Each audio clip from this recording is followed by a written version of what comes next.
Vacha kalpatarubhyascha kripa sindhubhya evacha patitanam pavanebhyo vaishnavebhyo namo namaha. Jai Shri Krishna Chaitanya Prabhu Nityananda Shri Advaita Gadadhar Shrivasari Gaura Bhakta Vrinda. Today we are going to study Sri Chaitanya Charitamrita, 3rd chapter, verse 16 from the first section, Adi Lila. Aishvarya Jnanate Sava Jagat Mishrita Aishvarya Siddhila Premena Himora Prita. Translation. Knowing my opulences, the whole world looks upon me with awe and veneration. But devotion made feeble by such a reverence does not attract me. This is Lord Chaitanya speaking. Lord Chaitanya is God himself when he came to this world 500 years ago. And there's several reasons why he wanted to come and have his pastimes in this world. And this is one of the reasons. So he is God, he's always enjoying, he's always having a great time. And in the spiritual world there's many planets, and there's one of them which is the highest, which is called Vrindavan. And this place is so beautiful, and all the personalities living there are extremely amazing, and they have amazing qualities, and they exchange loving pastimes with God. And so sometimes God, he sees the condition of the world, and he sees how people are living and how much they're suffering in the material world. So he decides to come and to deliver some fallen souls and bring them back to the spiritual world, to their healthy state. So in this verse, it's God revealing his own thoughts about what he thinks of people in this world. So he's saying, everyone in the world knows me, and of those who know me, most just worship me in this mood of awe and reverence, with lots of veneration, because I'm God, I'm extremely opulent, so they look at me with fear. There's a certain kind of admiration that, wow, you're so powerful, you're amazing, that the strength of their devotion or their approach, their relationship with God is very tinged by this fear. It's like if you see in this world, I don't know, if you meet the president of whatever country you live in, or someone very important, even if that person is very rascal, whatever qualities they have, just because of their position of power, most persons will be very nervous and, oh, I'm going to meet this guy, the president, or even rock stars or football stars.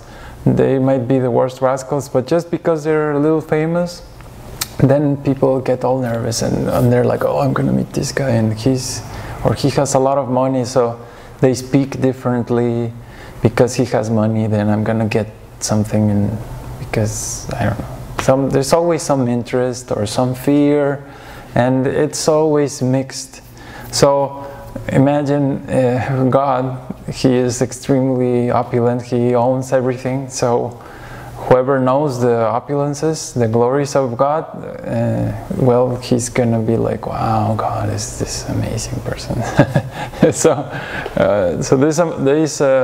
When this goes too much to the extreme, God doesn't feel very pleased by that. He's like, this is kind of boring. So one of the reasons he comes as Lord Chaitanya is because he sees this condition, and he understands that actually the highest spiritual emotions and tastes are experienced not in this mood of awe and reverence, but in higher moods. So he brings not only himself but several of his eternal associates, and comes down to this world to show the example of what it means to live a pure spiritual life in a higher state of mind. Not this awe and reverence, but a more intimate, more confidential way. In Goloka Vrindavan, let me give you some brief description. This is a place where opulence is not the most predominant thing. Like in other spiritual planets, like the Vaikunthas, everything is extremely opulent, and the palaces are all made of gold and rubies and stuff. Like, it's extremely opulent. So opulence is a very prominent feature. But in these higher planets, this Vrindavan, although it's extremely exquisite in terms of beauty, the kind of beauty is different because it's more natural. There's, for example, lots of cows. There's beautiful forests with gorgeous flowers and trees that they're always blooming, and the seasons are always exquisite. So let's say the human-made opulence, kind of like palaces and castles and all these things, is not so prominent, but more natural things, although they are still very opulent, but it's a very different mood. And the relationships that God has in that environment are also very, very informal, casual almost. Like his friends, for example, there's one friend of his that he always wants to eat these certain sweets called ladus. So he steals them from wherever he can get them and he takes them and he starts making sounds with his armpits and things like that. So he's quite a character, and very, very youthful, very like open. There's no fear. They're like put his arm around Krishna and they're like joking and stuff. I'm gonna beat you tomorrow in this game or that game. So that's friendship. And then there's other moods like servitorship, there's parenthood, and there's conjugal love. And all these moods are expressed in this very, very nice, very beautiful mood of no awe and reverence, very intimate, confidential, like you would treat a very dear friend, or a very dear parent or son relationship, or a lover. It's not tinged by this fear that, oh wow, this person is so important. It's more like you deal with the persons you live with every day. So God is interested in that kind of relationship because that is so much better. And if you see actually any person in this world who's actually millionaire, that they have really lots of money, they come to a point where they don't really care about the clothes they wear or the car they're using or whatever. They usually become very relaxed, and they use whatever jeans they can get and a t-shirt, and they live very, very actually simply, and their house is not that much extremely opulent and stuff. It is more the people who are struggling to be millionaire who get caught up in this trap of, if I have the biggest plane and the biggest thing, and so God is like that. He's more relaxed. He has so unlimited resources, so he doesn't have to worry. So he chooses natural things, pure relationships, and that's where he gets his beauty. Now, Lord Chaitanya came to show this perfect example how to serve God, and he taught the process of Sankirtan. Sankirtan is very interesting because it is considered the spiritual process for this age of Kali. So in this Sankirtan mood, and Sankirtan refers to the process of chanting congregationally the names of God. And it is quite funny because in almost all religions that I've read, the main scriptures, they always say, oh, glory to the name of God, and all glories to the name of God, and all kinds of phrases that I forget.